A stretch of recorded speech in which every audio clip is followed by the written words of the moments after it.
Grand Littoral TV, bonjour à toutes et à tous, bienvenue, nouvelle édition du journal de la rédaction, en images en 8 minutes. Voici l'info du jour près de chez vous, en ce vendredi 12 avril. D'abord vos prévisions météo, puisqu'on va garder ce temps froid, mais ensoleillé, un temps sec et dégagé aujourd'hui. Un peu plus de nuages tout de même prévus aujourd'hui dans la région. Le soleil devrait quand même dominer, et attention encore à une température décidément fraîche ces jours-ci. On a frôlé les gelées cette nuit dans les campagnes, peut-être même des températures négatives chez vous. Seulement 9 degrés cet après-midi à Boulogne, Calais, Dunkerque, 10 degrés à Saint-Omer et au Touquet. Et surtout, cet air frais, voire même froid, à cause du vent de nord et du flux continental qui apporte cet air rafraîchi. Ce sera le cas encore demain et dimanche pour le week-end. Pour toute cette fin de semaine, un temps froid, mais ensoleillé dans la région. On démarre cette édition avec une bonne nouvelle pour la ville d'Audruic et son marché. Élu le plus beau marché de la région, c'est le concours national lancé par Jean-Pierre Pernaut et son journal de 13 heures. Le plus beau marché de France. Il y avait d'abord une présélection ici dans la région. Audruic faisait face à d'autres marchés emblématiques, Étaples, le Touquet, Roubaix ou encore Lille-Oisem.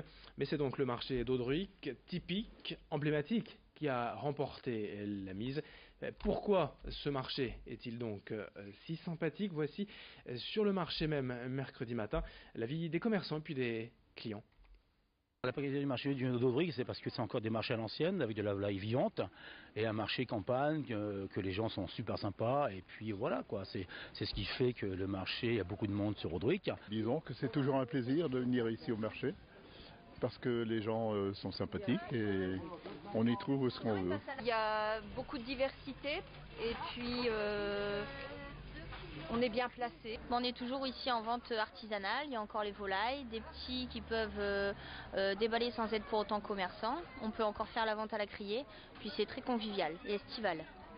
Le marché d'Audruic qui représentera donc la région prochainement sur l'émission de TF1 avec Jean-Pierre Pernaut, le plus beau marché de France. Dans l'actualité au chapitre social, les manifestations des retraités hier sur le littoral, hier matin à Boulogne, à Calais et à Dunkerque, quelques centaines de personnes à chaque fois dans les rues pour dénoncer la baisse du pouvoir d'achat, la perte d'autonomie.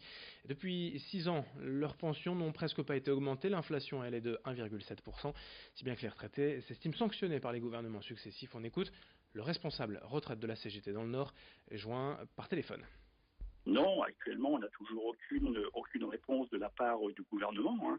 Le gouvernement, malgré le fait qu'il a annoncé qu'il prendrait en compte un certain nombre de choses, pour l'instant, c'est toujours 0,3% de revalorisation en 2019 et en 2020.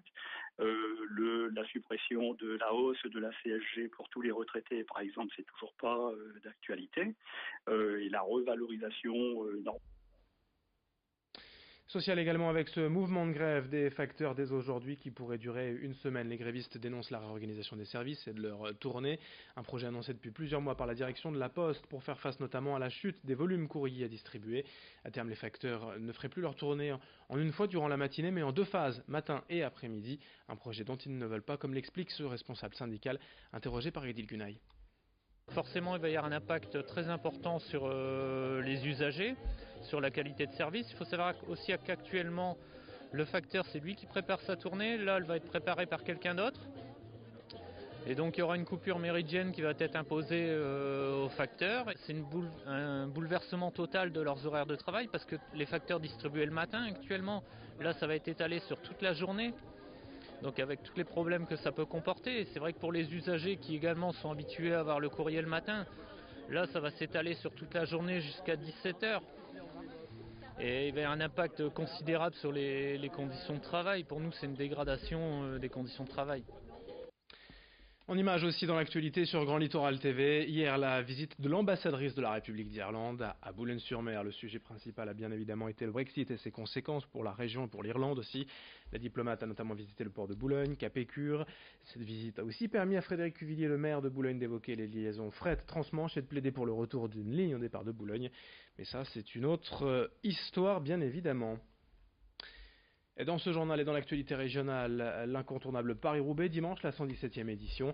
Au menu des coureurs, 29 secteurs pavés, 54,5 km sur 257 km au total. La météo, on l'a vu, devrait être favorable avec un temps sec mais froid. Plus de poussière que de boue pour cette édition 2019. Il devrait y avoir foule comme d'habitude sur les routes de la région, à Arambert ou au carrefour de l'Arbre. Les Amis de Paris-Roubaix, l'association et son président François Doulcier auraient préféré quand même un peu de boue, un peu de pluie, mais dans le Nord il fait toujours beau, que voulez-vous. L'explication au micro de Lucille Berthe-Constant. On aurait aimé peut-être une édition un peu plus pluvieuse ou un peu plus humide pour voir les coureurs dans d'autres conditions, parce que ce n'est pas du tout les mêmes qualités athlétiques pour les coureurs. Il y a des coureurs qui sont très bons dans Paris-Roubaix quand c'est sec, et à l'inverse, d'autres qui sont très bons quand c'est humide, et vice-versa, qui ne sont pas très très bons quand c'est humide. Bon, là, a priori, ça sera sec. Donc on va retrouver un peu les mêmes types de coureurs que l'an dernier. Ça sera à mon avis une très très belle bagarre. Et on espère que la victoire se jouera sur les qualités athlétiques et pas sur des chutes ou des incidents de course. On termine ce journal avec de belles images aussi de la fête du printemps hier après-midi à Calais, sur la plaine Robespierre, dans le quartier des Cailloux. Pour la 4e édition de Calais anime ces quartiers. Le service de la ville a mis en place plusieurs structures gonflables, des cartes, un marchand de glace ou encore un stand de rempotage pour apprendre aux enfants à mettre les mains dans la terre.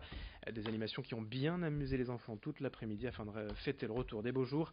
Anthony Dubois, adjoint technique de la ville, nous explique l'importance de sensibiliser les enfants aux plantes.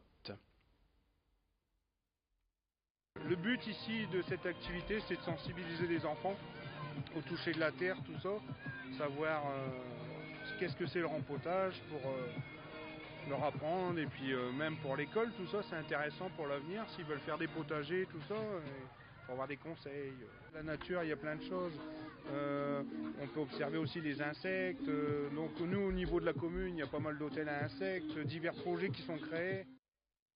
On termine avec le sport. D'abord un résultat de football en national. Défaite de l'USBCO hier 3-1 à Rodez, le leader. De son côté, l'USLD Dunkerque accueille Cholet. Ce soir à 20h, il y a du basket également sur le littoral. En Jeep Elite, ce soir au Portel, le SSM accueille Levallois. 20h au Chaudron. De son côté, le BCM Gravelines Dunkerque ira défier Boulazac dans le Périgord demain soir à 20h. Fin de cette édition, vendredi 12 avril. Vous êtes bien sur Grand Littoral TV. L'info continue dans un instant.